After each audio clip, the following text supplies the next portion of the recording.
Bueno, muy buenas tardes. Para continuar con las actividades del Congreso Internacional sobre Interculturalidad 2026, vamos a dar paso a la mesa temática número 13, denominada Interculturalidad Crítica en la Educación Superior. Damos la bienvenida a nuestros ponentes de esta mesa, comenzando con la doctora Artemia Fabre Sarandona, que nos acompaña de manera virtual. Ella es antropóloga social con un doctorado en ciencias por la UAM Iztapalapa. Es también presidenta de la Asociación Civil Diálogo y Movimiento, que trabaja en pro de los derechos humanos, en particular en la exigibilidad de los derechos de los pueblos indígenas en el ámbito de justicia, donde los derechos lingüísticos son fundamentales y piedra nodal para un acceso real a la justicia. Es docente en seminarios especializados en universidades, la Casa de la Cultura Jurídica de la Suprema Corte de Justicia de la Nación, docente para comunidades y autoridades indígenas. Damos también la bienvenida al doctor Ramón Martínez Coria. Él cuenta con formación en Ciencias Políticas por la UNAM y Etnología por la ENA. Hace antropología jurídica aplicada sobre derechos territoriales y desplazamiento forzado de comunidades indígenas por despojo violento desde 1989. Es parte del Consejo Directivo del Foro para el Desarrollo Sustentable y de Justicia Transicional México AC, nativo del entonces Distrito Federal en 1963. Damos también la bienvenida, de manera virtual, al profesor Spency Quimita Pimentel de la Universidad Federal del Sur de Bahía, con doctorado y maestría en antropología social, investigaciones relacionadas con la etnología indígena y una estancia de investigación en el Instituto de Investigaciones Antropológicas de la UNAM. También es investigador del Centro de Estudios Amerindios de la Universidad de Sao Paulo. Es autor de libros como El indio que vive en nuestras cabezas y coautor de documentales como 2 de julio, Reconquista de nuestra historia, así como Monocultura de la Fe. Damos la bienvenida también a la doctora Elisa Cruz Rueda, abogada por la UNAM y antropóloga por la UAM Iztapalapa, docente investigadora en la EGAI FCHDIS de la Benemérita Universidad Autónoma de Chiapas, Campus 3, San Cristóbal de las Casas, y docente en el doctorado de Estudios Regionales, también de la Benemérita Universidad Autónoma de Chiapas. Afromexicana por línea paterna, miembro del Cuerpo Académico Políticas Públicas, Gestión y Educación en y para la Diversidad de la Facultad de Humanidades de la UNACHI.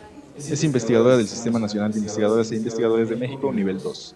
En 2020 recibe el Premio Estatal al Reconocimiento al Mérito en Investigación. Damos también la bienvenida al doctor Pedro Lewin Fischer, investigador de la Dirección General de Culturas Populares, de la Dirección General de Educación Indígena y desde 1994 del Instituto Nacional de Antropología e Historia. Lingüista y antropólogo, es autor de diversos ensayos sobre sociolingüística, educación y migración. Recientemente coordinó la obra Vetas Etnográficas, 7 ensayos visuales, fue editor de Territorios bajo asedio, Megaproyectos, Turistificación y Patrimonios en México, ha trabajado en comunidades indígenas mijes, zapotecas y teques de Oaxaca y mayas de la península de Yucatán. Les recordamos que contamos para estas presentaciones con un máximo dado que son 5 ponentes, vamos a permitir 12 minutos de participación por ponencia.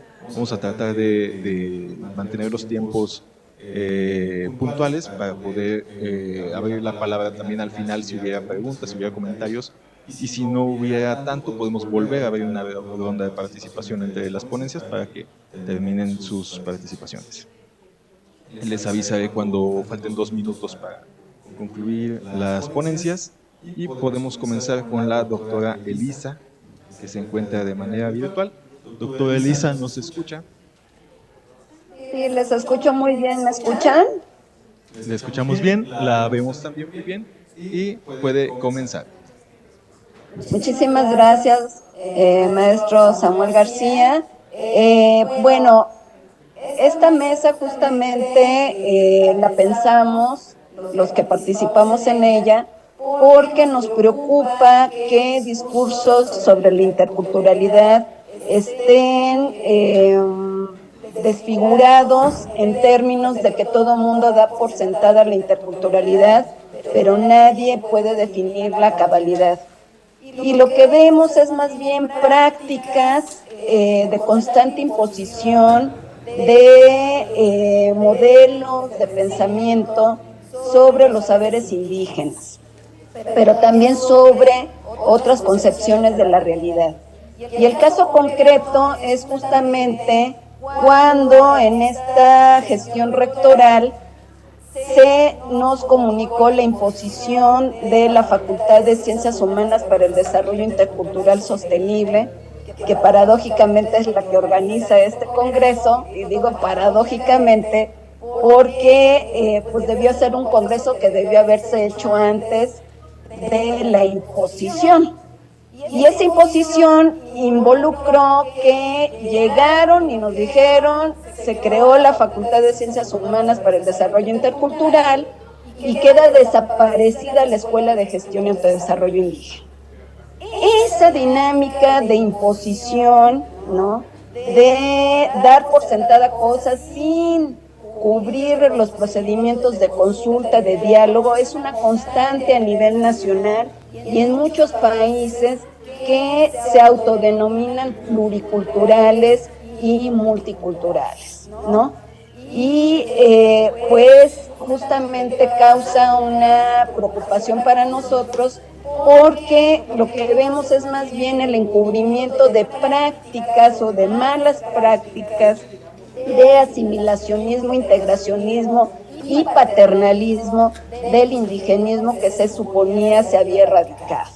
Y pues digamos que este es el contexto de esta mesa, donde pues una pequeña ejemplo es justamente estas dinámicas dentro de la universidad, donde se desaparece la presencia indígena de alguna manera mostrada en la Escuela de Gestión y Autodesarrollo Indígena por una facultad que se autodenomina de Ciencias Humanas, pero que se impone sobre el conocimiento indígena. De esta manera, pues dejo hasta aquí mi participación y pues doy la palabra al moderador para que nos indique quién es la siguiente persona. Muchas gracias. Muchísimas gracias, doctora Elisa. Continuamos entonces con la participación de la doctora Artemia Faber Arandona, de la Diálogo y Movimiento Asociación Civil. ¿Nos escucha, doctora? Perdón, maestro, sería el doctor Ramón Martínez. Sí, desde luego. Continuamos entonces con el doctor Ramón Martínez Coya. ¿Nos escucha, doctor Ramón? Sí, ¿ustedes me escuchan a mí? Lo escuchamos y le vemos. Adelante, doctor. Gracias. ¿Qué tal? Buenas tardes. Gracias, maestro Samuel, por esta invitación y por esta conducción. Un gusto. Miren, para no divagar, habiendo tanto que decir, organicé un texto que voy a leer. Les pido una disculpa por ese gesto necio, pero creo que la discusión vale la pena. Voy a hablar de la formación discursiva del indigenismo intercultural integracionista en México. Esto es haciendo una genealogía de lo que acaba de marcar la doctora Elisa. Entonces, poniendo en el centro la relación compleja de los pueblos indígenas con el Estado mexicano y la formación sociocultural hegemónica que los sujeta como parte de sí, pero los discrimina, es necesario recuperar la memoria histórica sobre este paradigma editado en la primera mitad del siglo pasado. La sociedad de castas colonial configuró la nomenclatura jerárquica de grupos de población racializados por su origen étnico. Esas formas de identificación interétnicas siguen marcando las relaciones sociales, políticas, jurídicas y económicas de hoy en prácticamente todo el continente. Un indicador de cómo nos identificamos los y las mexicanas es la referencia que se hace en los censos de población y vivienda del INEGI, esto es decir, el discurso oficial, donde se articulan tres criterios de identificación de la población indígena. Cronológicamente, el primero es el número de hablantes de lengua indígena, que en 2020 resultó menor al 7%.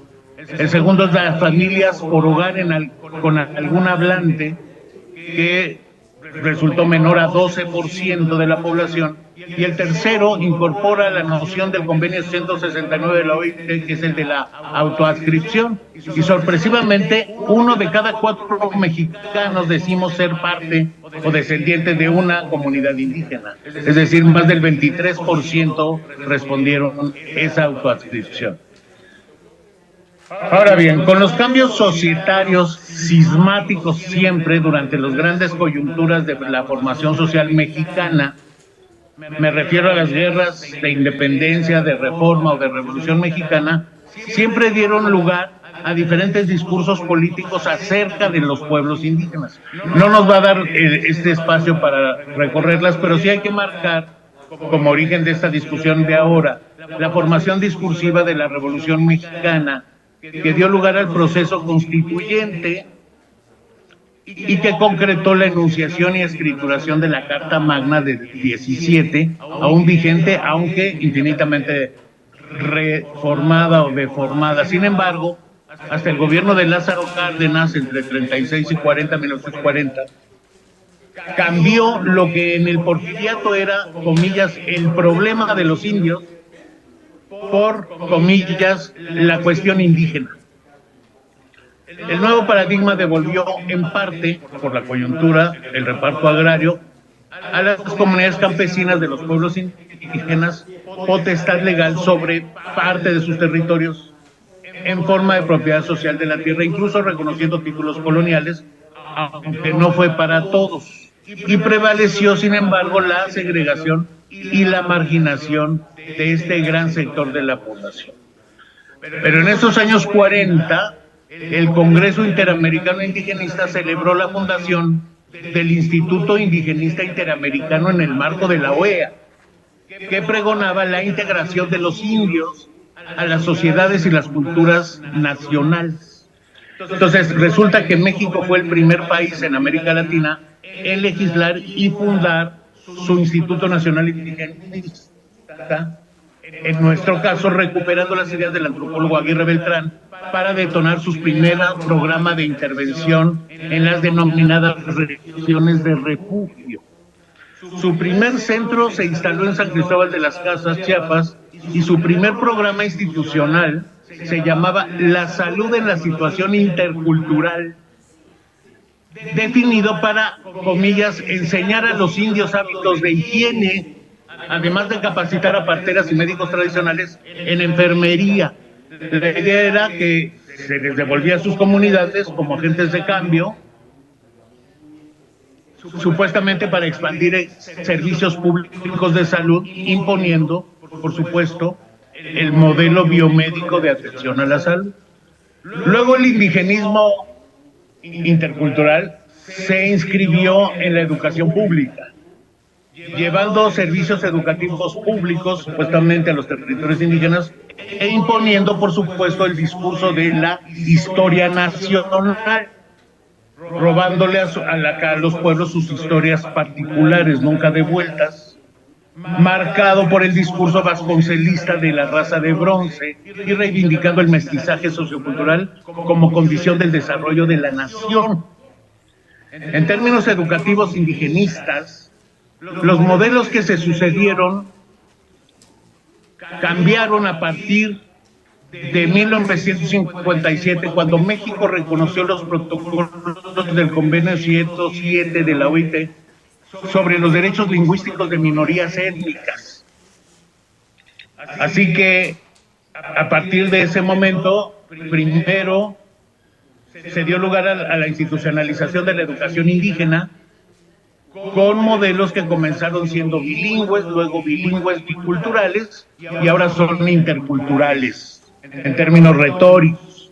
Sin embargo, sigue siendo el paradigma integracionista hegemónico el que impone a los pueblos los estándares y la cosmovisión educativa.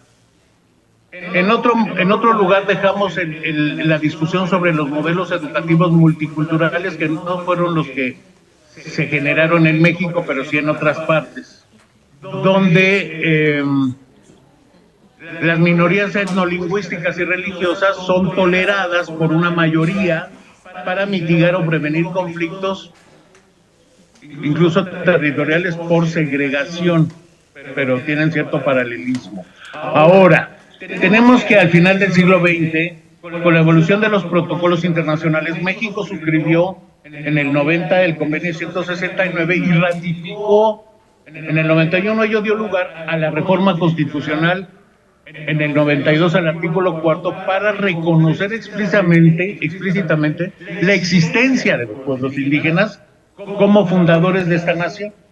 Y más allá de la letra constitucional, esta coyuntura dio lugar a la formación del discurso político, donde los pueblos indígenas sus comunidades y sus organizaciones reivindican derechos colectivos territoriales a la autonomía y a la libre determinación, sí como parte de la soberanía del Estado.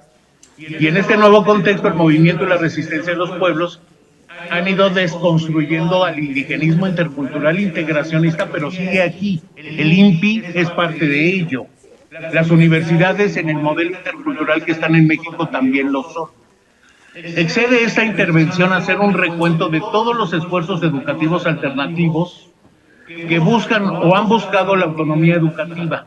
En toda su heterogeneidad, todos los esfuerzos se han hecho para retroalimentar las formaciones culturales ancestrales, pero en sus resignificaciones actuales. Durante este siglo ha ido cambiando la dicotomía entre naturaleza y cultura para dar lugar a una cosmovisión alternativa que reivindica los patrimonios bioculturales de los pueblos indígenas y afrodescendientes intrínsecamente vinculados a sus territorios. Entonces aquí vengo también a denunciar la situación de la inmensa mayoría de las comunidades que siguen siendo dueñas de la tierra y sus recursos, que están siendo despojados y desplazados violentamente. Y ese desarraigo territorial forzado colapsa dramáticamente la transmisión del conocimiento, así como las referencias étnicas y lingüísticas de sus padres, dando lugar a nuevas identidades urbanas inmigrantes, por supuesto. Ahora, para ir cerrando, muchos pueblos nativos americanos están transformando los modelos universitarios. Quiero recordar aquí el primer esfuerzo continental para poner en marcha una universidad intercultural. Ese fue el proyecto de la Universidad de las Regiones Autónomas de la Costa Caribe de Nicaragua, la Huracán, al inicio de la década de los 90. Los retos aprendidos ahí siguen siendo referencia para nuevas estrategias educativas alternativas. Para ser estudiante docente ahí tienes que ser hablante o aprender obligatoriamente una o más lengua de las que son lenguas vivas en la región, entendiendo que la lengua es el código interpretante de los demás lenguajes socioculturales. El proyecto pedagógico se descentralizó y se ancló finalmente como parte de los sistemas normativos comunitarios. Entonces, para concluir, estamos en una etapa apenas muy inicial, con mucha intención y pocos resultados, de descolonización educativa. Entendiendo esto que para abolir las relaciones de dominación que persisten, produciendo nuevas condiciones de libre determinación con autonomía, así como garantías jurídicas de paz y seguridad, cosa que es un sueño guajiro, ¿no?, en este país todavía, y en particular para las diferentes comunidades étnicas mexicanas. Entonces, jóvenes, ustedes los universitarios de las comunidades indígenas y afrodescendientes son los genitores de este cambio. Eso es lo que vine a comentar. Gracias. Muchísimas gracias, doctor Ramón. Le agradecemos enormemente este contexto que nos proporciona y continuamos con las participaciones. En esta ocasión de la doctora Artemia Fabre Sarandona, presidenta de Diálogo y Movimiento. ¿Nos escucha, doctora?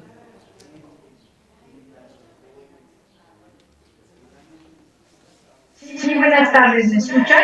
Le escuchamos y la vemos perfectamente. Adelante. Te voy a pedir que me avises si me excedo en el tiempo o algo, porque suelo ir a hacerlo, así que por favor. Claro que sí. ¿No? Yo voy a hablar desde algunos temas que ya afortunadamente mencionó Ramón, pero que voy a retomar algunos de ellos. Para poder hablar de esta idea de la interculturalidad o de la falacia de la interculturalidad en la educación superior y en general en la política pública, tendríamos que decir que esta interculturalidad está inmersa en un racismo y también en un esquema estructural de castas, donde se habla más de integración y despojo. El discurso bonito es la interculturalidad, pero para que realmente pudiéramos hablar de interculturalidad, tendríamos que decir que es una interculturalidad simétrica, edificante y que logra la presencia de saberes de las distintas culturas que se inserten en la educación desde la primaria hasta la universidad y que para que sea intercultural entre culturas tienen que estar ambos saberes, si no es asimétrica, racista y como también ya dijo Ramón, es de castas. Seguimos con este pensamiento de castas, no se habla, pero está puesto ahí, ¿no? En todas las escuelas, desde la primaria, no vemos que se integre la filosofía indígena de los pueblos originarios a través de la cosmovisión o cosmopercepción de la vida, valores, ética, saberes, es decir, un intercambio de saberes edificantes donde no se minimice o se desvalorice a las culturas indígenas. Por el contrario, se folcloriza en la mayoría de las veces la cultura indígena, donde lo que vemos son pequeños cambios discursivos, pero es para mantener ese status quo de no moverse.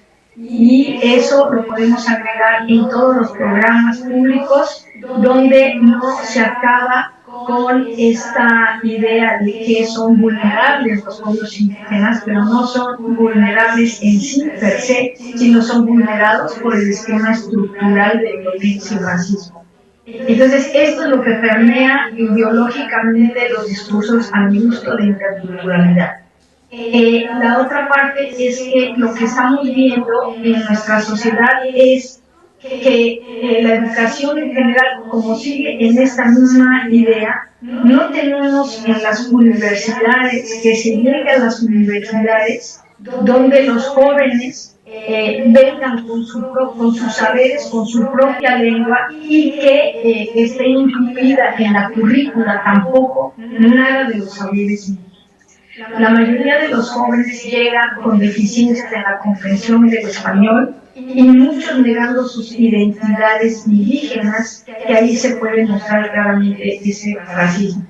Realmente lo que vemos es una falacia en este sentido y lo que provoca es una dislocación de las identidades de estos jóvenes y una relación asimétrica cuando regresan, si es que regresan a sus comunidades. Y ellos, cuando entran a la universidad, ni siquiera saben que tienen derecho a ser asistidos por un intérprete en todo momento y poderles hablar en sus lenguas por el desconocimiento de los derechos de los pueblos indígenas. Esto también borra esa diferencia cultural y hace que constantemente se estén, por decir, usar una palabra, que se estén constantemente blanqueando, o esa interculturalidad habla por el anhelo de ser como el otro, que yo quiero dejar de ser en cultura para volverme a otro. Pocos jóvenes vemos que estén retomando y posicionándose en su propia cultura. Esto es importante para el acceso a la justicia, que es el tema que quiero abordar brevemente, es que hay un derecho sustantivo que es entender y darse a entender en tu propia lengua. Y esto, en términos de la justicia y en cuestiones de medicina, son básicos. Estás entre la vida y la muerte, entre la cárcel y salvar tu vida. En la ausencia en la formación y en la educación, desde la primaria a la universidad, tenemos que son pocos aún los jóvenes que llegan a niveles profesionales y mucho menos aquellos que hablen y sostengan su lengua y puedan escribir también su lengua. Actualmente ya empiezan a escribir la lengua, pero es algo que es de la casa, no saben hablar en voz alta su propia lengua por vergüenza, porque es en lo comunitario, en lo íntimo, y eso es parte del racismo y la negación de la diferencia cultural.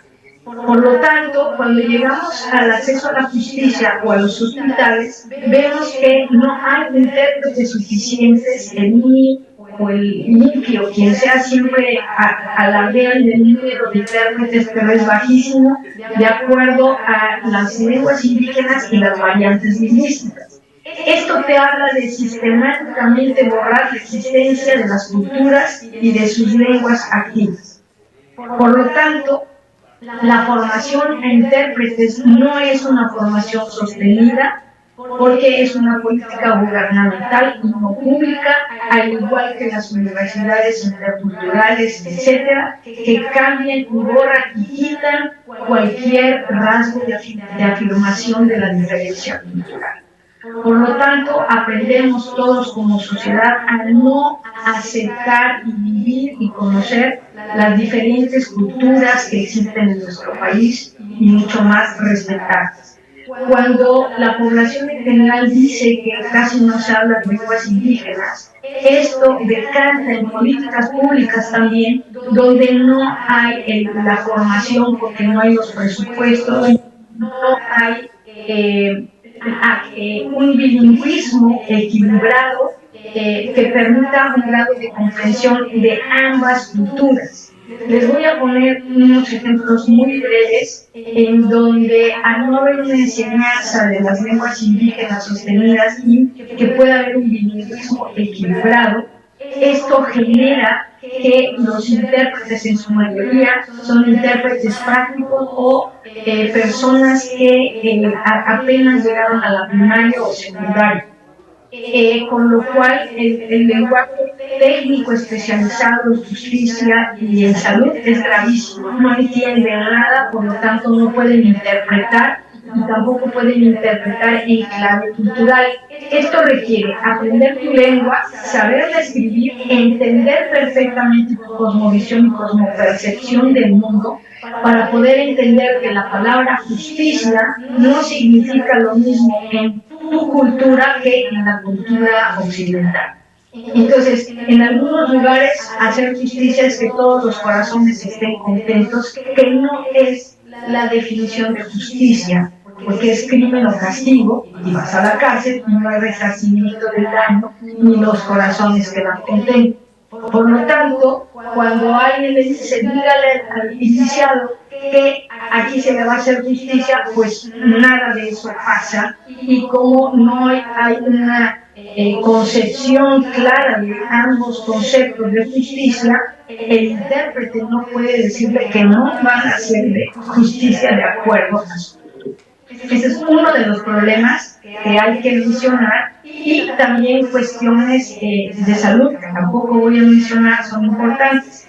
Lo que sí es importante mencionar es que en Chiapas, por ejemplo, sí tenemos un número mayor de jóvenes que llegan a las universidades y pueden hacer una labor de intérpretes previo a una capacitación como intérpretes, porque tienen la capacidad de dialogar en esas dos culturas que han sido formadas.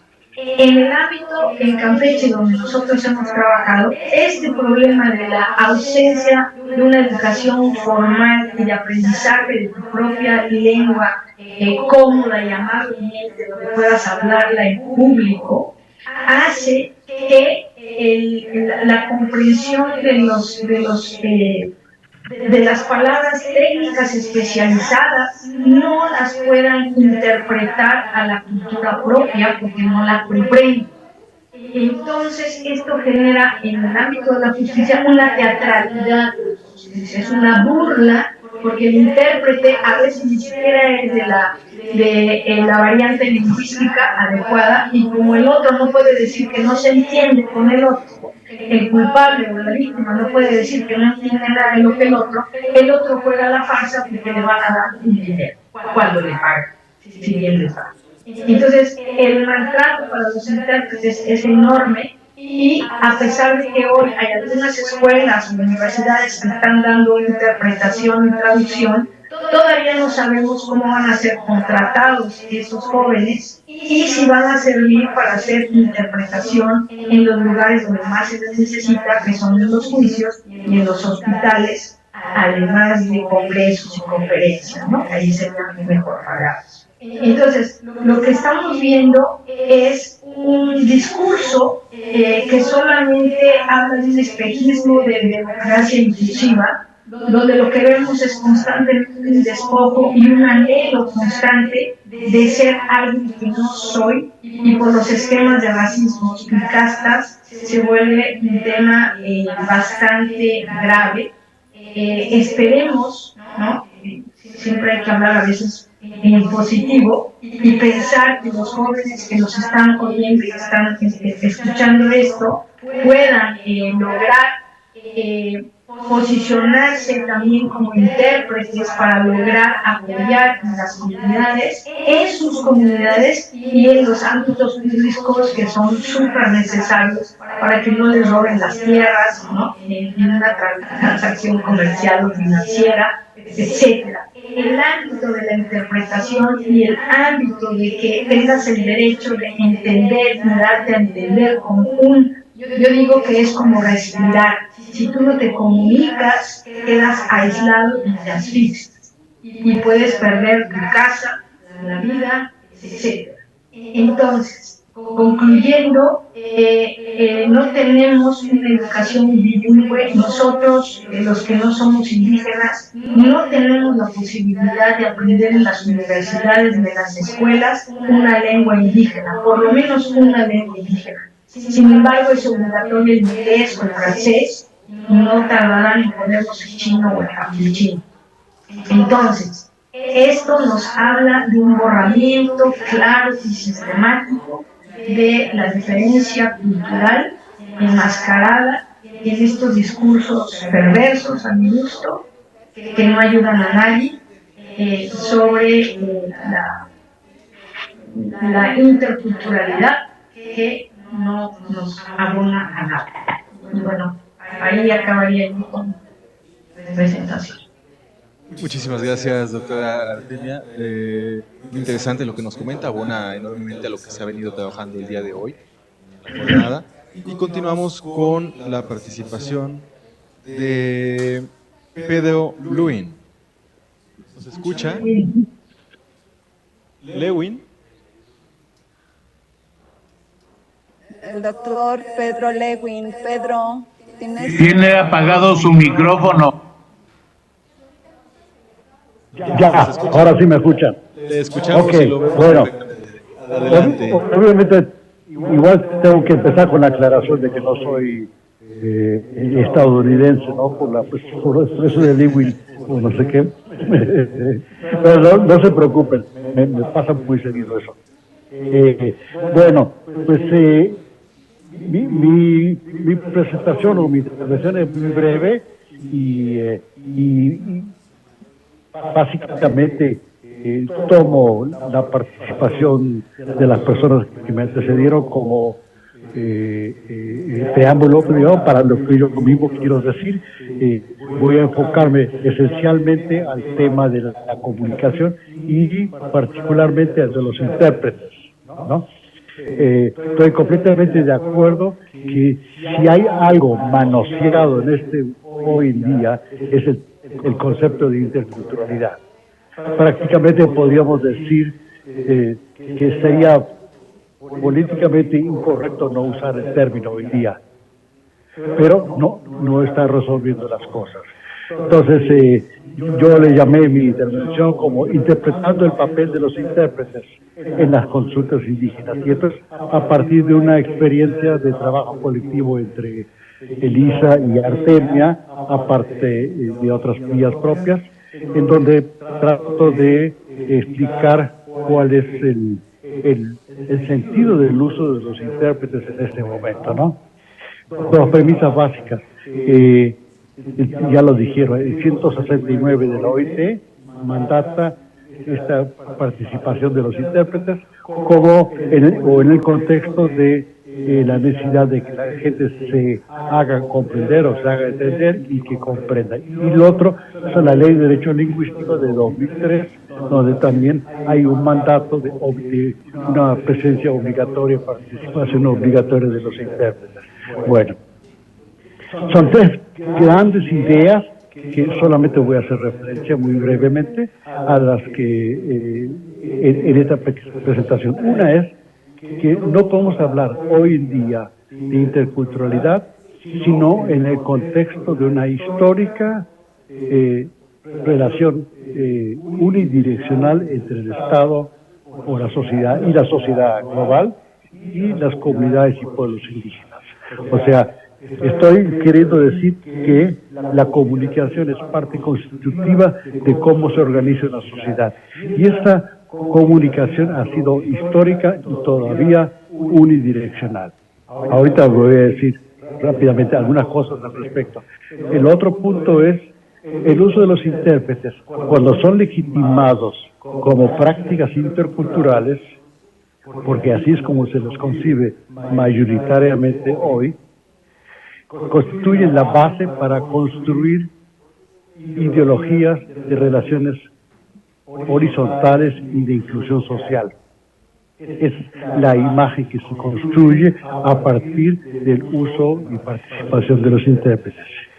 Por lo tanto, el tercer punto es el papel de los intérpretes se constituye entonces en agentes operadores de los procesos de reproducción de estratificaciones étnicas y reproducciones de desigualdad social. Y esto tiene ciertas implicaciones, obviamente. Bueno, con respecto al primero, interculturalidad y comunicación unidireccional. Aquí no podemos desarrollar mucho por el tiempo, pero la idea sería, el Estado es quien decide qué informar y cómo informar. Y es la presencia de los intérpretes entra en esta lógica de qué va a informar y cómo lo va a decir. Cuando muchas veces se renuncia a la presencia de intérpretes, a pesar de que a veces están ahí, y nos tocó a propósito de la consulta de Tren Maya, hubo intérpretes que estaban dispuestos a fungir como intérprete o nacían de que estuvieran ahí en posibilidad de hacerlo, finalmente renunciaron por una supuesta dominio del español, de la concurrencia de las asambleas que se estaban generando.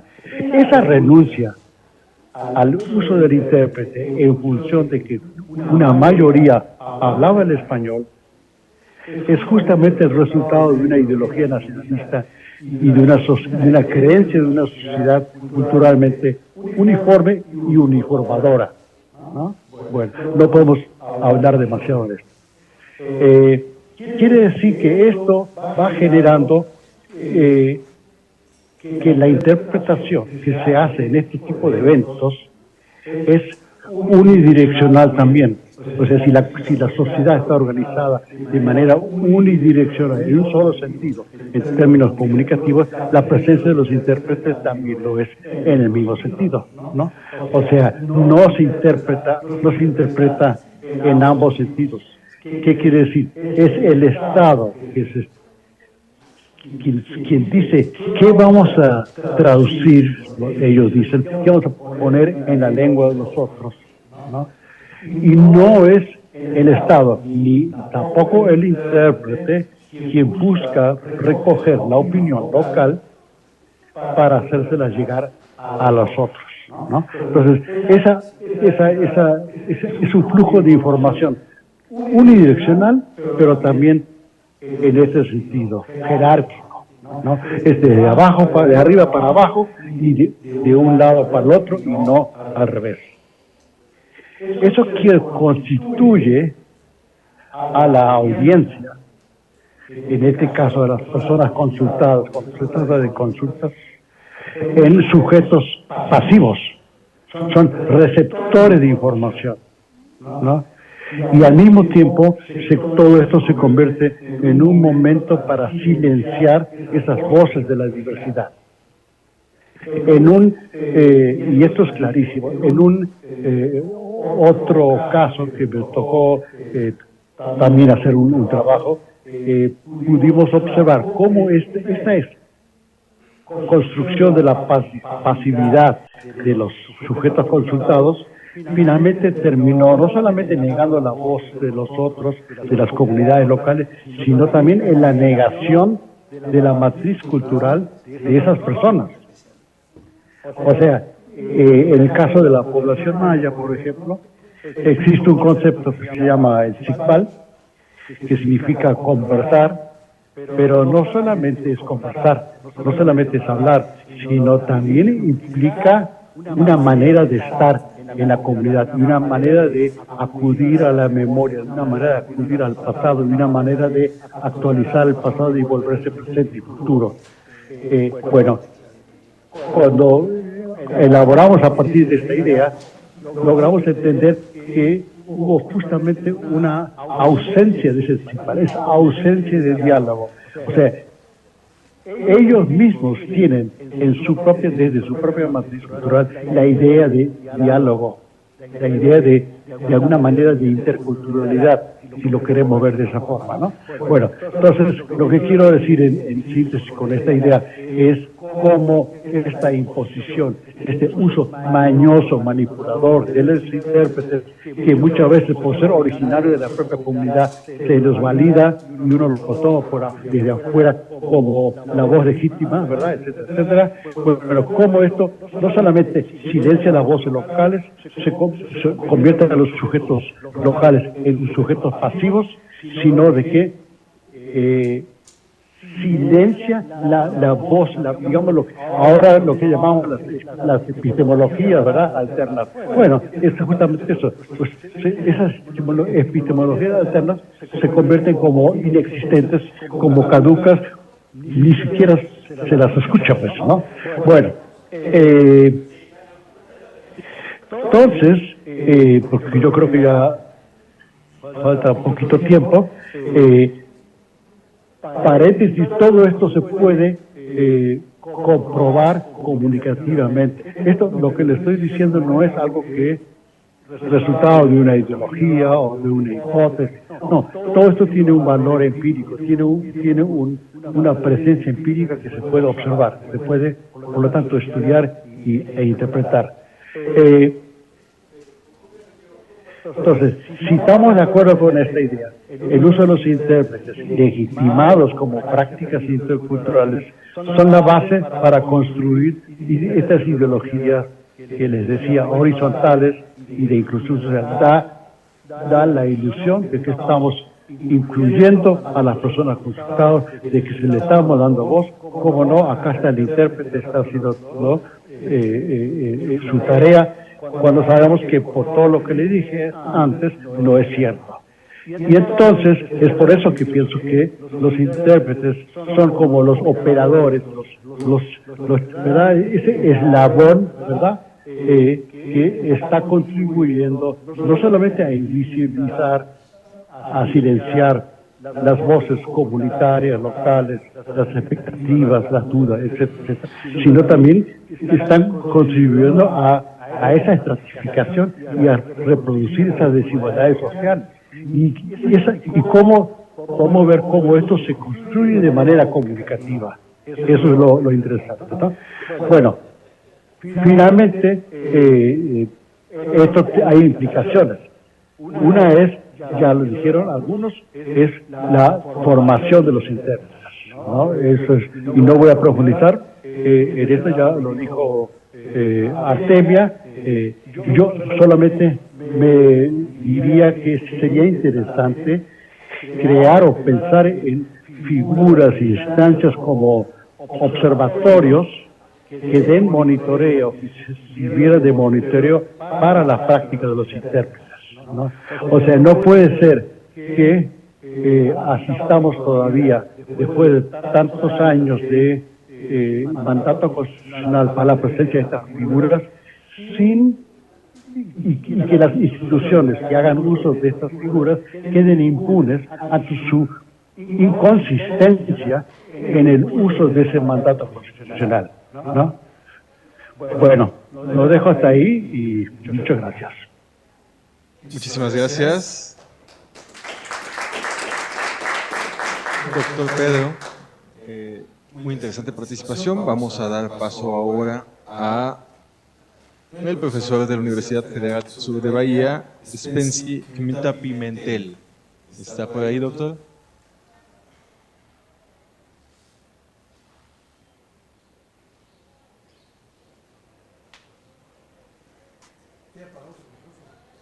¿Tiene apagado su micrófono, me comenta?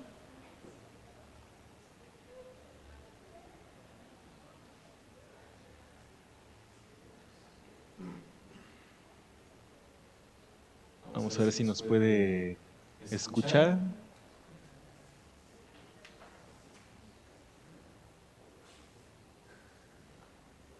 Spency, ¿nos escuchas? ¿Nos escuchas? Yo escucho, ¿ustedes me escuchan también? Listo. Sí, ya todos a participar. Ok. Adelante, ¿puedo doctor empezar? Spency, le escuchamos. Sí, hay un poquito aquí de problema con la internet, pero ahí empezamos. Pues, buenas tardes a todos. Pues el concepto de interculturalidad aquí en Brasil fue ampliamente difundido en el ámbito del área de educación. Ele ha representado un avance efectivo en la formación de docentes indígenas en nuestro país, pero eso ya hace como más de 2 décadas. Hace 25 años se inició en el estado de Mato Grosso, en la Universidad Estadual de Mato Grosso, que es la UNIMAT, el que se considera el primer curso específico para la formación de docentes indígenas. Mato Grosso es un estado donde habitan pueblos indígenas emblemáticos de Brasil, ¿no? Como los Kayapó, los pueblos del Alto Xingu, además de los Chavantes, los Bororo y otros. En el estado son 48 pueblos indígenas, de los cuales la UNEMAT atiende a 32. Este modelo de programas de formación docente intercultural para indígenas ha sido adoptado por varias otras instituciones públicas de educación superior en todo el país. Se mantiene vigente hasta el día de hoy en estas partes. Estos cursos suelen establecerse y mantenerse en estrecho diálogo con el movimiento indígena en diversos estados. Las clases suelen beneficiarse del apoyo de maestros de conocimientos tradicionales de diversos pueblos, aunque no estén contratados formalmente, en muchos casos debido a las dificultades burocráticas que enfrentan las instituciones para remunerar a docentes sin titulación universitaria. Y para intentar romper con ese problema, hay un proyecto que se llama Encuentro de Saberes, que es un proyecto también muy importante.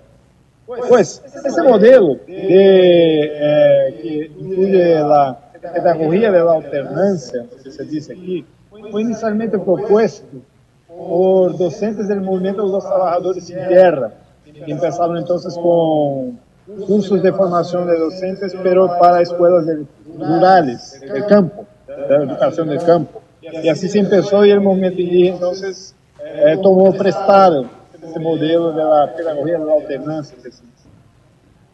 Pues, sin embargo, es cierto, lo cierto es que si bien el concepto de interculturalidad sustentó la creación de estos cursos, se trató de una etapa histórica dentro de un proceso.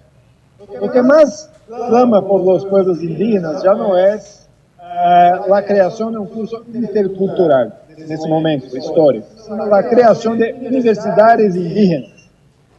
Tras un extenso proceso de consulta llevado a cabo por el nuevo Ministerio de los Pueblos Indígenas, creado en 2023, justo después de que Brasil expulsara a la extrema derecha del poder y asumiera el cargo otra vez del presidente Luis Ignacio Lula da Silva. Y pues vino la ley que creó la Universidad Federal Indígena, la UNINDE, fue aprobada en febrero de este año. Ahorita, hace poco más de un mes. Y lo interesante es ver que esta ley de la Universidad Indígena, no menciona interculturalidad. Establece los siguientes objetivos. Producir el conocimiento científico y técnico necesario para el fortalecimiento cultural, la gestión territorial y ambiental, y la garantía de los derechos indígenas en diálogo con los sistemas de conocimiento y sabiduría tradicionales. Valorar e impulsar las innovaciones tecnológicas adecuadas a los contextos ambientales y sociales de los territorios indígenas. Promover la sostenibilidad socioambiental de los territorios y de los proyectos sociales de bienestar de los pueblos indígenas. Y valorar, preservar y difundir los conocimientos, las culturas, las historias y las lenguas de los pueblos indígenas de Brasil y Latinoamérica.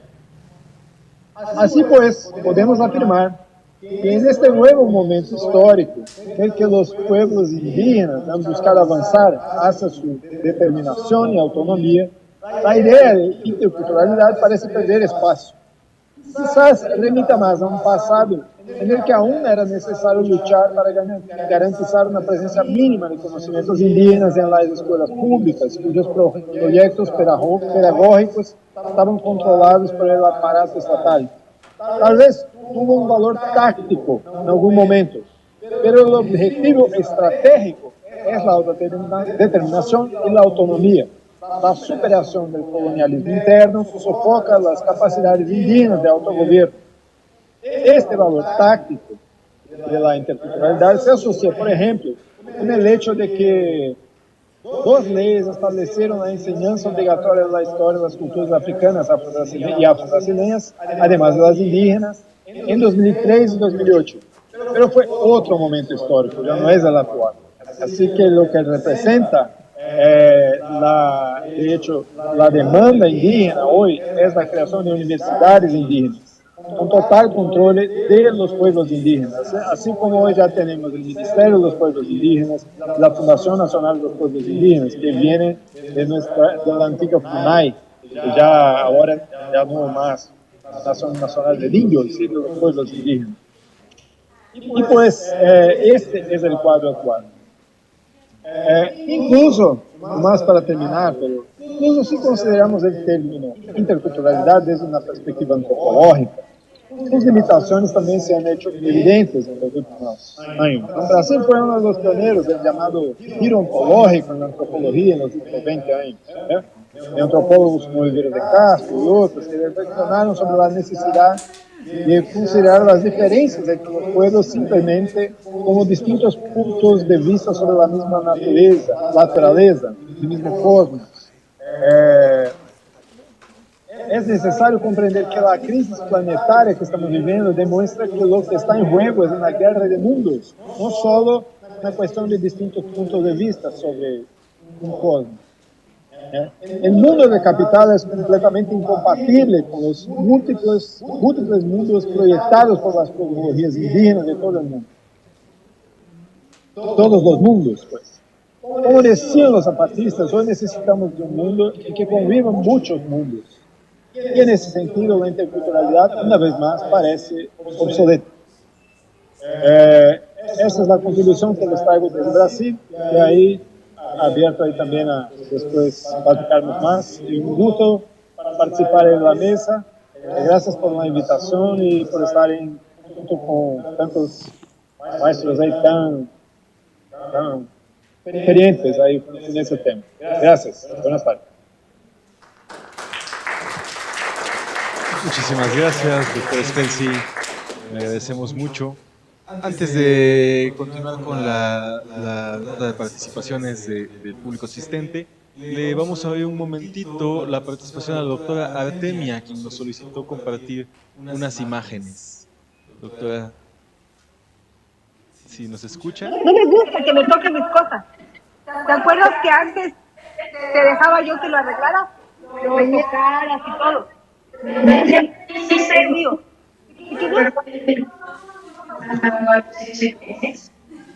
Pero no soy yo. Ya tengo acceso a poder presentar.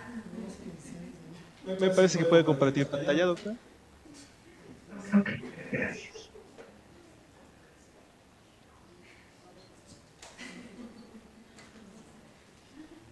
Ahorita, permítame que me apareció lo que no es.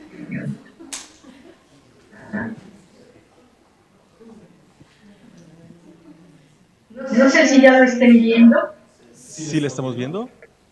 Ok, estas imágenes solamente es para mostrar por qué Ramón y yo estamos hablando de las casas. Esto es bien importante porque antes había esto en el Museo de la Ciudad de México y los quitaron, que es lamentable. Y ahora están en Chiapas, afortunadamente, y es una colección extraordinaria y necesito ver. Pero lo que yo quería mostrarles aquí es que todo estaba separado por los trajes y porque cada hijo, cada grupo que se mezclaba, el hijo tenía otro nombre. Entonces, así como decimos en español, polígeno, mestiza, así se va siguiendo de India, ¿no? Y luego sale otra cosa, ¿no? De español con India mestizo, y así se va. Entonces, esa parte de las castas a mí me parece que es importante no dejar atrás, recordarlo, porque los accesos sociales dependen también de la ubicación lamentablemente, que no debiera estar erradicado, pero la estructura de racismo todavía fortalece estos esquemas. Es lo único que quería mostrar, espero que lo puedan ver en pantalla. ¿En dónde se pueden encontrar las imágenes, disculpe, doctor? Mire, están en Chiapas, en el museo donde está Elisa, don Samuel, ¿no? Ruiz, en el museo de Samuel Ruiz. Sí, está en el Museo Tatik Samuel. Ok. Y si no han ido, por favor vayan. Es digno de conocerse, es una riqueza, los cuadros, es impresionante. Creo que es importante visibilizarlo, digerirlo y transformarlo. Muchísimas gracias, doctora, por la presentación y la invitación. Y abrimos ahora sí a las participaciones. También si hubiera participaciones en línea, podemos dar el acceso al audio.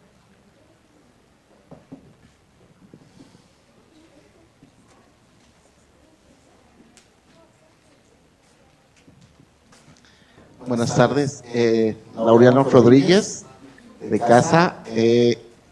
Quisiera preguntarle al docente de Brasil si el concepto de interculturalidad trascendió a otras áreas, por ejemplo, ahí en Brasil, en la aplicación de la justicia y en la medicina, ¿no? Desde las políticas públicas.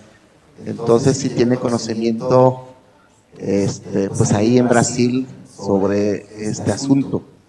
Saludos. Buenas tardes.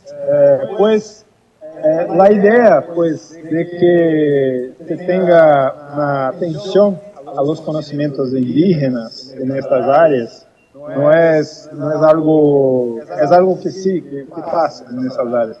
Aunque no siempre se utilice el concepto de interculturalidad, por ejemplo, en el área jurídica, por ejemplo, la gente habla de pluralismo jurídico, más de que interculturalidad.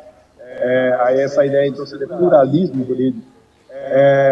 Y también en la salud tal vez un poco, pero no es como en la educación, porque en la educación es importante percibir cómo eso vino, sobre todo del área de educación, porque había la necesidad de impartir cursos a los docentes indígenas. Por eso, entonces, y de hacer formación de muchos docentes indígenas por todo el país. Y en la salud eso ya no pasa, porque la medicina en Brasil todavía es dominada por los no indígenas, ¿no? Hay reconocimiento formal en las universidades de una medicina indígena todavía. Y por eso también la lucha por las universidades indígenas, para que se tenga, por ejemplo, el reconocimiento pleno, un reconocimiento total de la dignidad de esta ciencia, de esos saberes, porque hay áreas que todavía siguen dominadas completamente, ¿no? por profesionales no indígenas, aunque sí hubo en los últimos 20 años las cotas, que fue algo importante en Brasil, y ya empezamos a tener doctores indígenas, por ejemplo, en muchas partes, gente de la enfermería también indígena, en muchas partes, pero aún así las facultades de medicina, por ejemplo, no reconocen todavía completamente la dignidad pues, de la ciencia, los conocimientos indígenas. Más o menos así lo diría. Muchísimas gracias, doctor.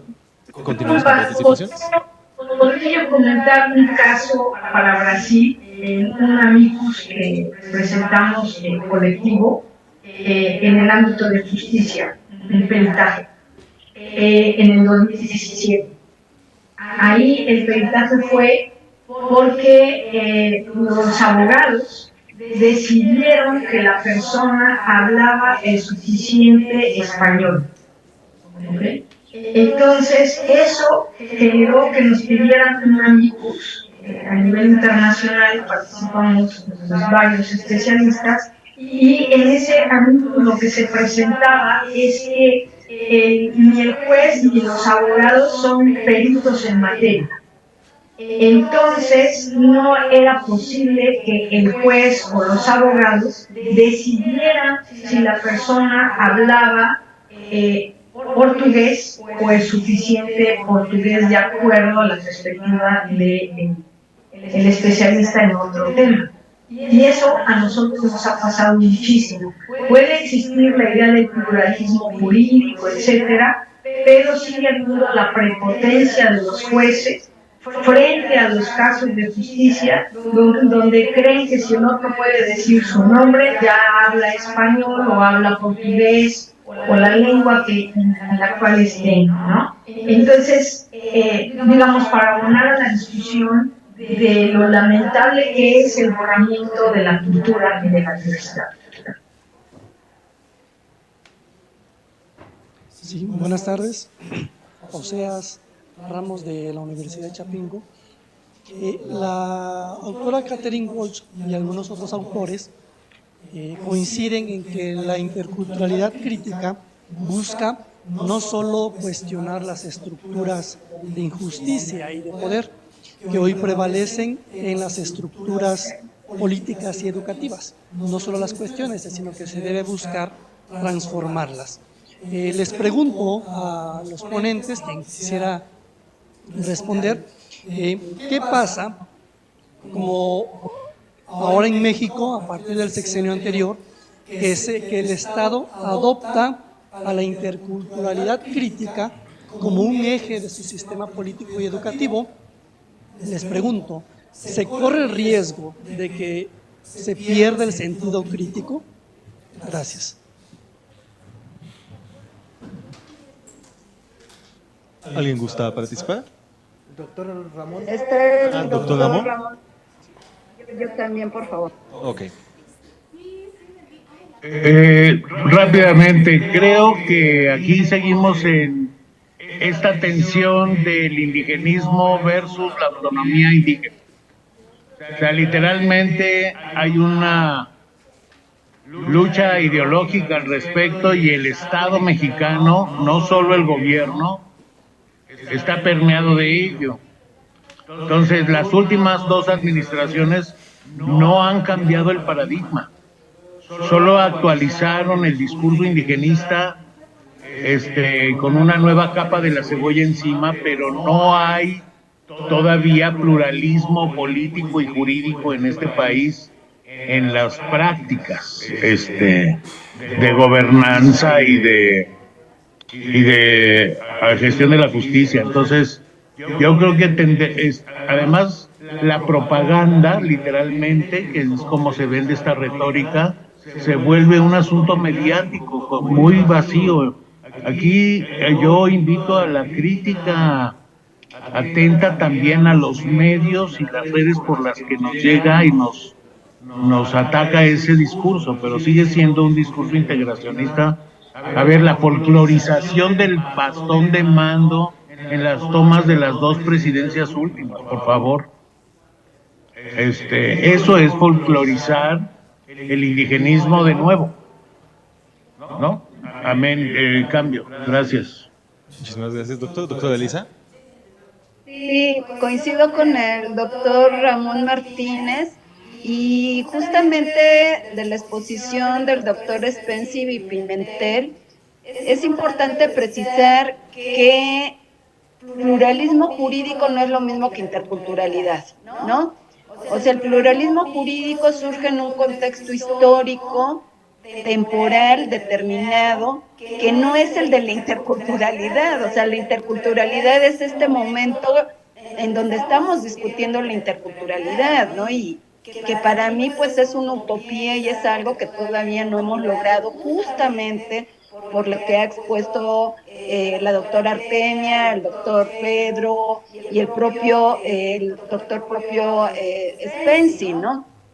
Si fuera lo mismo, entonces, ¿para qué le hablamos, para qué los mencionamos o los nombramos de manera distinta, ¿no? El punto aquí es que la interculturalidad desdibuja las diferencias y las desigualdades estructurales, lo que no hace el pluralismo jurídico, porque justamente el pluralismo jurídico nace de la reivindicación de que no solo el Estado es el generador de normas, ¿no? Y ahí es muy importante recordar pues los debates en los acuerdos de San Andrés, cuando los indígenas zapatistas, junto con sus asesores de organizaciones, pues ese era el reclamo, y los representantes del gobierno federal decían: elaborar normas y aplicarlos es potestad del Estado, así tal lo dijeron, ¿no? Y hoy por hoy pues nos damos cuenta que se equivocaron, porque pues están los sistemas normativos indígenas, ¿no? Entonces, ¿qué quiere decir eso? Que pueden ser los sistemas normativos indígenas producto de relaciones efectivamente interculturales asimétricas, como decía la doctora Artemia, que no significa que se erradiquen las desigualdades. Entonces, ¿qué tipo de interculturalidad queremos?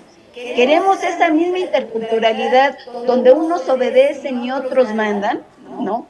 Que sería la pregunta que hizo Oseas de Chapingo, ¿no? O sea, ¿qué pensamos de esa interculturalidad dicha desde el Estado? Pues que ya desde ahí no es crítica. Y no es crítica porque no hay una relación dialogal, no hay un proceso de consulta, no hay una voluntad política donde el gobierno diga: oye, ¿estás de acuerdo que a esto le llamemos interculturalidad crítica, o cómo le llamamos, o cómo es para ti, o cómo sería para ti cumplir con las reivindicaciones históricas, ¿no? Es decir, que si son discursos elaborados desde arriba, estamos hablando de lo mismo, aunque le llamemos de manera bonita, ¿no? De manera que parezca menos nociva, ¿no? Y la pregunta que se generaba en esta mesa era justamente: ¿esa interculturalidad realmente ayuda a estos diálogos interculturales, o más bien está promoviendo el despojo y la imposición? Creo que en esta mesa hemos coincidido, ¿no?, de que se hace un uso instrumental del, ¿no?, de ya ni siquiera del concepto, o sea, de la palabra interculturalidad, ¿no? Se utiliza para justificar políticas públicas que se encubren de diálogo de saberes, pero que siguen siendo la imposición de la decisión que alguien ya tomó, ¿no? Y que le llama interculturalidad para justificar, ¿sí?, que te tome en cuenta a los indígenas aunque no se haya dialogado con ellos, ¿no? Entonces, esa sería mi postura. Creo que hay un peligro de que venga desde el discurso oficial diciendo: ahora sí vamos a hablar de interculturalidad crítica, cuando ni siquiera se cumplen los principios mínimos del convenio 169 de la Organización Internacional del Trabajo sobre acuerdo previo, libre, informado y de buena fe, que sería una consulta. Muchísimas gracias, doctora Elisa. Y continuamos con el doctor Pedro, que también nos pide la palabra. Adelante, doctor. Sí, muy brevemente. Yo creo que más o menos pasa lo mismo que cuando antes pasamos de la bilingüe bicultural a la intercultural. Estamos pasando ahora de lo intercultural a la editorial crítica, porque es como hay que decirle en este momento, porque si no estaríamos mal, estaríamos como equivocados, ¿no? No puedo usar la palabra que quisiera. Entonces, Yo creo que un ejemplo claro es el del derecho. Existen en los hechos configuraciones plurales de lo jurídico, pero no están legitimados. El mundo de la impartición de justicia no se vive de esa manera. Entonces, cuando es el poder estatal quien finalmente dice, ok, hay una palabra, renuncio a mis capacidades porque no puedo yo. ¿Cómo hay una manera de llamar a esto? O bien le da la razón a esa configuración alternativa de jurídico. Nos damos cuenta que finalmente la estructura jurídica del poder central o el poder o estructura queda intacta, totalmente intacta, ¿no? Y es al otro, al diferente, al que en esta ocasión se la deja pasar, ¿no? Pero la estructura jurídica central queda intacta. Dos, ¿de quién es la preocupación de lo intercultural? O sea, yo me hago cada vez más la sencilla pregunta, ¿a quién le interesa hablar de interculturalidad? Y ahí está, en la respuesta está la solución a nuestras preocupaciones. Y el tercer paso es, por lo tanto, si contestamos bien estas preguntas, vemos que es una manera de encubrir las injusticias, las desigualdades, etcétera, etcétera. Punto. Bastante claro, doctor. Continuamos, doctora Artemia. Solicitó la palabra. Está el micrófono silenciado. Sí, porque lo dijo ya muy bien Pedro. No hay que agregar, pero sí decir que mientras sigamos con esta simetría social, ¿cuál interculturalidad? ¿De a dónde? ¿De a dónde? ¿Cómo le hacemos? Y mientras nosotros no conozcamos las diferentes culturas y no tengamos un acceso real que no sea de despojo y de discriminación, ¿de a dónde? ¿De a dónde lo armamos? Tendría que venir desde las propias comunidades si tienen el interés y de cómo quieren. Y como dice Pedro, ¿a quién le interesa? Mientras hay hambre, mientras hay miseria, mientras no hables el español, mientras no tengas acceso, juegan contigo. Juegan. No es tema otros temas que no quiero sacar aquí de consultas, pero es claro ejemplo de la burla son las consultas a los pueblos. Entonces, por favor, tratemos de ser lo más críticos porque tenemos una historia larguísima en este país de discriminación y racismo. Es lo único que agrego. Muchísimas gracias, doctora. Me parece que no hay más participación. Hay una participación más. Adelante.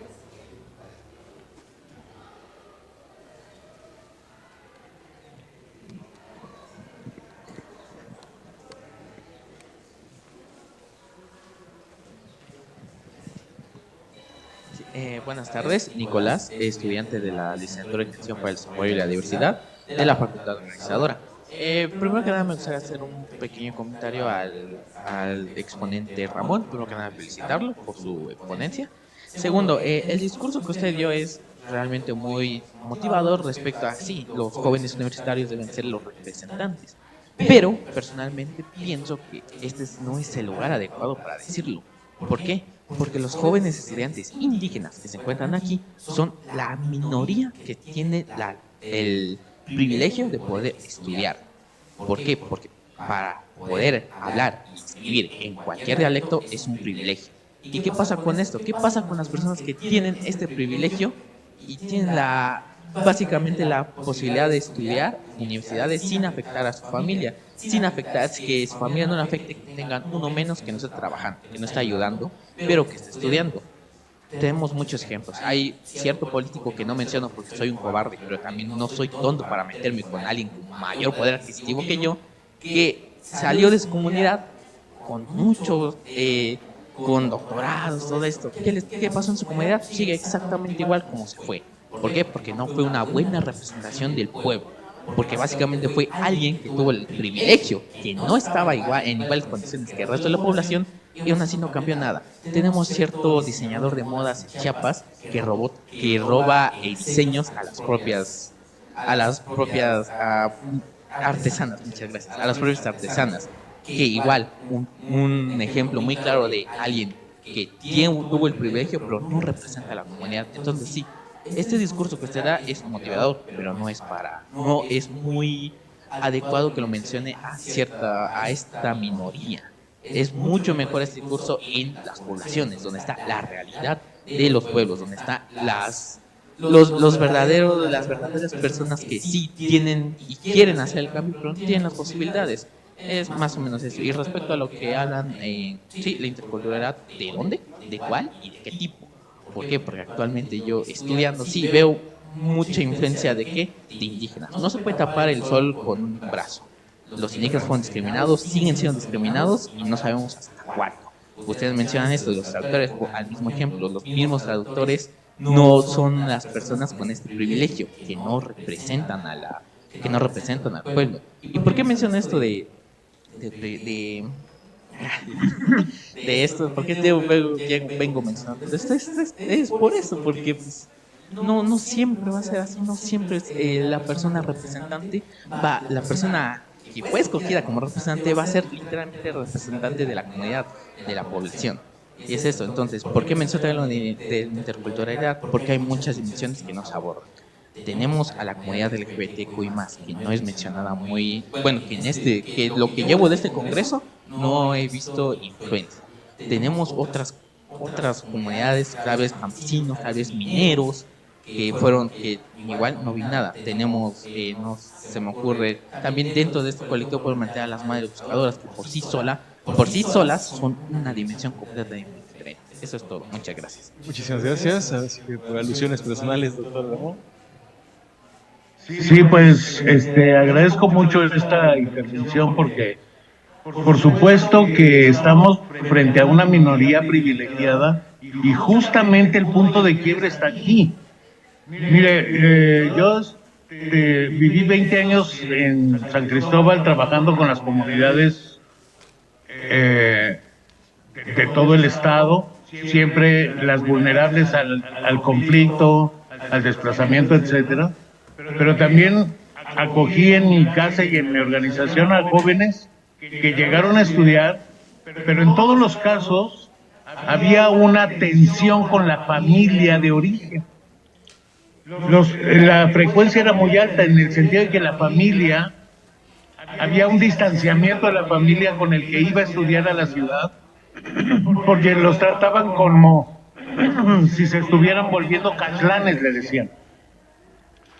Entonces, el trabajo de regresar de los universitarios formados, por ejemplo, en la UNACH o en la UNICH, a sus comunidades fue muy complejo, teniendo todo un proceso de intervención como sociedad civil, con programas acordados con las comunidades, donde ellos se volvieron facilitadores y operadores, digamos, ¿no? Entonces, regresaron a sus comunidades devolviéndoles como, ¿para qué sirvo en este mundo habiéndome ido a estudiar y vengo de regreso? Pero entonces no solo vengo de regreso a ya llegué ya, sino traigo bajo el brazo un proceso de intervención que quiero aportarle a la mejor calidad de vida de la comunidad. Y entonces hacíamos cosas directas, pero tienes razón. Aquí esto es lo que está pasando ya como una conciencia en las comunidades, pero ustedes los que están en la universidad sí son críticamente un grupo privilegiado que tiene una misión muy gorda. El hecho de que estemos aquí dialogando con ustedes ya tiene un esfuerzo muy importante que tenemos que propagar por todos lados, ¿no? Pues yo agradezco mucho tu intervención porque, bueno, tienes razón, pero aquí también hay que venir a hablarlo, aunque sean 3. Amén. cambio. Muchísimas gracias, doctor Ramón. Y concluimos con la doctora Elisa. Adelante, doctora. Bueno, sí, es que es un diálogo muy amplio, ¿no? Porque efectivamente, como dijo Nico, pues faltan otras representaciones de la diversidad, ¿no? Y que en esas representaciones pues también hay subculturas, ¿no? O sea, cómo recrean, cómo ven la realidad las poblaciones LGTBQ+, las personas buscadoras, las personas que han sido desplazadas de manera forzada de sus comunidades, y justamente todo eso que dijo Nico y que le faltó, pues nos muestra que no vivimos en relaciones interculturales, ¿no? ¿Por qué? Porque si pensamos desde una interculturalidad crítica, como decía la doctora Fabre, ¿no? Como esa utopía donde hay esa relación de pares, esa relación edificante, ¿no? Donde veo al otro igual, pues yo espero que ese igual tenga mis privilegios, ¿verdad? Pero ese es el problema, que en nombrar la interculturalidad no se ve justamente erradicar esas desigualdades, sino más bien se ahonda y se refuerza en ellas, y eso es un peligro, ¿no? Porque entonces no estamos avanzando a que la política pública, las instituciones públicas cambien en lógica de interculturalidad, sino que más bien se mantengan más en lo mismo, diciendo que son interculturales, y eso sí es muy peligroso, porque entonces regresan a malas prácticas diciendo que como ahora estamos en la era intercultural, pues que eso ya los vuelve interculturales, cuando en realidad no es así, ¿no? Y es un peligro para la educación superior, porque entonces vendemos a los jóvenes de que salen formados en la interculturalidad, y si así fuera, entran a un mundo laboral que no es intercultural y que no van a poder ejercer ahí, porque las condiciones materiales que hay en las instituciones públicas de salud, de administración de justicia, nada más de expedición de pasaportes que le tocaría a la Secretaría de Relaciones Exteriores, o en el tema que mencionaron de migración, pues no están en lógica intercultural. ¿Por qué? Porque no buscan justamente erradicar las desigualdades, sino más bien realizar sus prácticas desde lo mismo, sin entender qué es, a final de cuentas, una interculturalidad crítica que nos ayude a todos y a todas las personas a transitar a relaciones igualitarias, ¿sí? Igualitarias, dialogales, donde pues podamos vernos como iguales, pero también buscando que ese otro que es diferente pues tenga las condiciones materiales para poder negociar, dialogar y poder oponerse, ¿no? De decir, pues no estoy de acuerdo y lo puedo decir, como diría Nico, sin temor a que me haya una represalia. Ya eso que dice Nico lo coloca en una situación que es común y constante en las comunidades indígenas, donde dicen mejor me quedo callado porque me vayan a desaparecer o me vaya a pasar algo. Eso ya representa una desigualdad, ¿no? Entonces tenemos un modelo educativo que promete formar a profesionistas en la interculturalidad, pero el escenario real, político y público no está hecho para esos profesionales. Y la muestra de eso es, por ejemplo, la carrera de Derecho Intercultural de la Universidad Intercultural de Chiapas, ¿sí? Que si uno ve su plan de estudios, es más bien derecho comunitario, en diálogo con el derecho nacional, ¿ya? Ya desde ahí hay una muestra de lo que se entiende por interculturalidad, y no es lo que hemos planteado aquí como esa utopía de vernos como iguales en un diálogo constante de construcción de acuerdos. Gracias. Muchísimas gracias, doctora Elisa.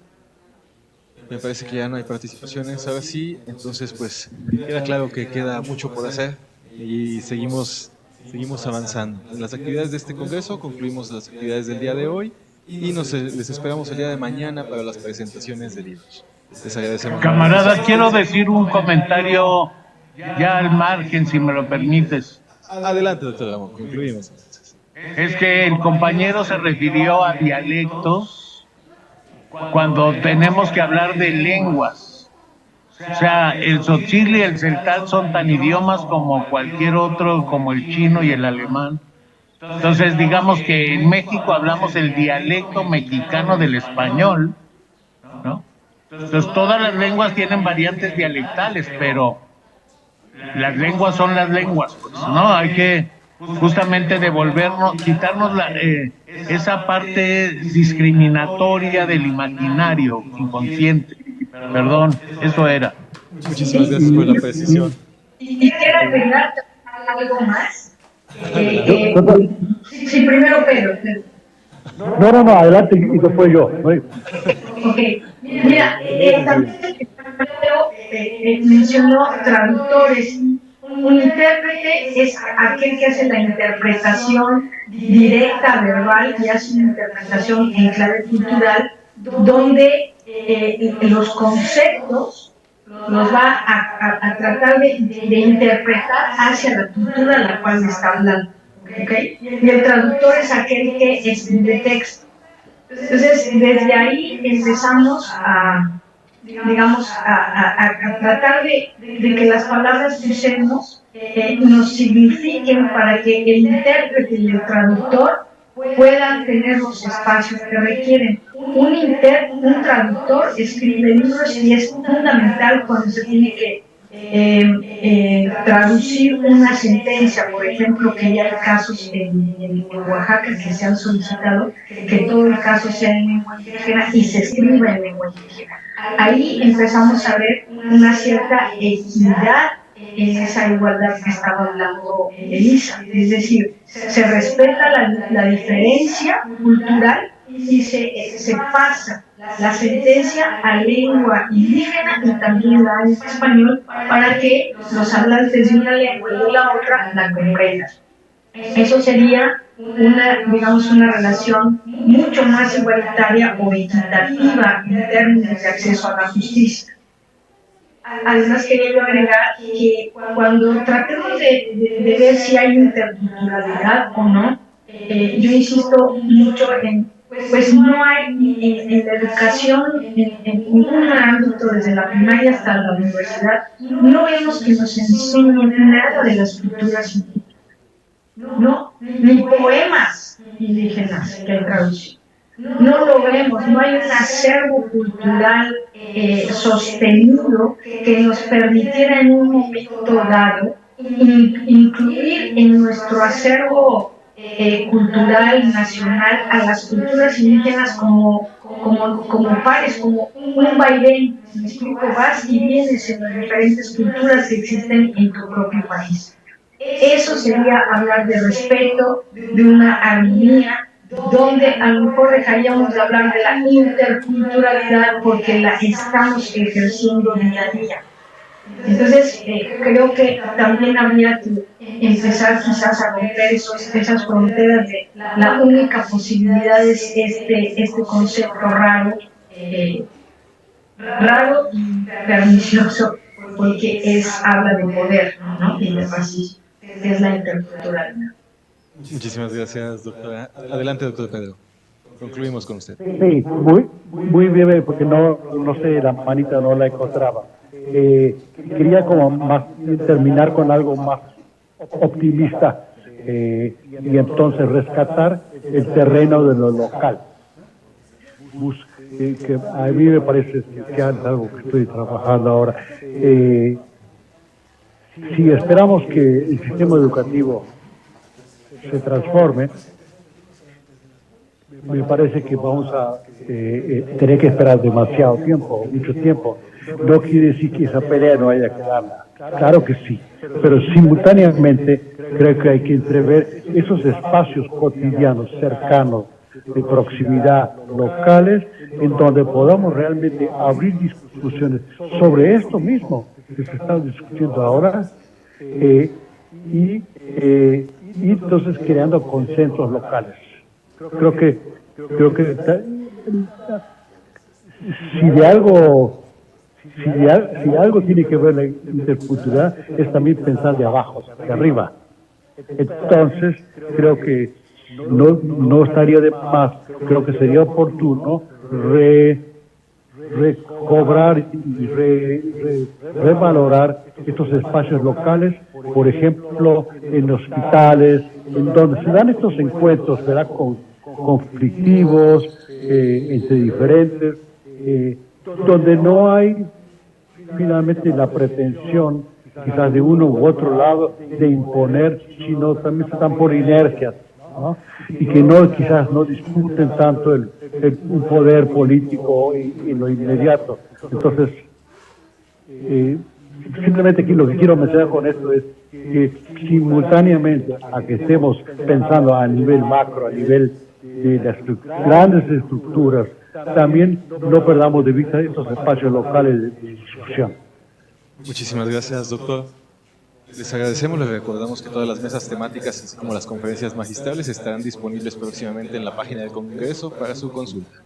Les agradecemos mucho por su asistencia el día de hoy, así como por su participación a nuestras y nuestros ponentes, a quienes les haremos llegar sus constancias de manera virtual a la brevedad. Muchísimas gracias y que pasen buenas tardes.